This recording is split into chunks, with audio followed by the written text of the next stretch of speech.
সাবেক রাষ্ট্রপতি জিয়াউর রহমানের 89তম জন্মবার্ষিকী উপলক্ষে সিরাজগঞ্জের বেলকুচি উপজেলা বিএনপি ও অঙ্গ সংগঠনের উদ্যোগে প্রায় ৫,০০০ অসহায়, দুস্থ ও গরিব মানুষের মধ্যে কম্বল বিতরণ করা হয়েছে। রোববার বিকেলে শেরনগর প্রাইমারি মডেল স্কুল মাঠ প্রাঙ্গণে এসব কম্বল বিতরণ করা হয়। এই উপলক্ষে সেখানে জনসভার আয়োজন করে স্থানীয় বিএনপি।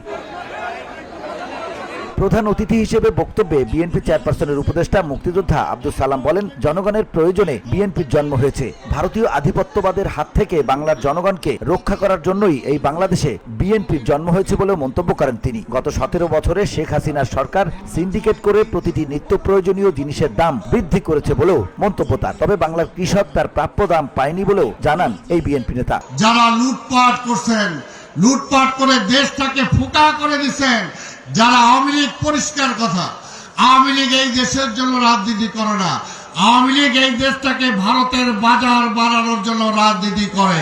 মেধাবীদের বিএনপি সংশ্লিষ্টতার কারণে চাকরি থেকে বাদ দিয়েছে। যারা আন্দোলন করে এই স্বৈরাচারী সরকারের পতন ঘটিয়েছে তাদেরকে সাথে নিয়েই আগামী সরকার গঠন করা হবে বলেও জানান আব্দুল সালাম। তিনি বলেন, আগামী সংসদ নির্বাচন সময় যত ঘনিয়ে আসছে নির্বাচন ততই পিছিয়ে যাচ্ছে। 6 মাস হোক বা 1 বছর হোক, আমরা ভয় পাই না। যেদিন নির্বাচন হবে সেদিনই বিএনপি বিপুল ভোটে জয়লাভ করবে বলেও আশাবাদ ব্যক্ত করেন এই বিএনপি নেতা।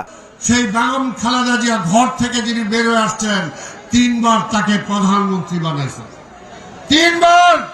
আমি ইনশাআল্লাহ আগামীতে আমাদের নেতা তারেক রহমান বাংলাদেশের প্রধানমন্ত্রী হবে ইনশাআল্লাহ।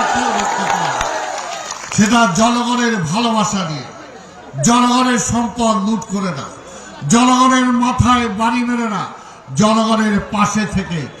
কাজেই বিএনপি জনগণের বন্ধু, বিএনপি জনগণের জন্য রাজনীতি করে, এই কথাটা কিন্তু প্রতিষ্ঠিত করতে হবে।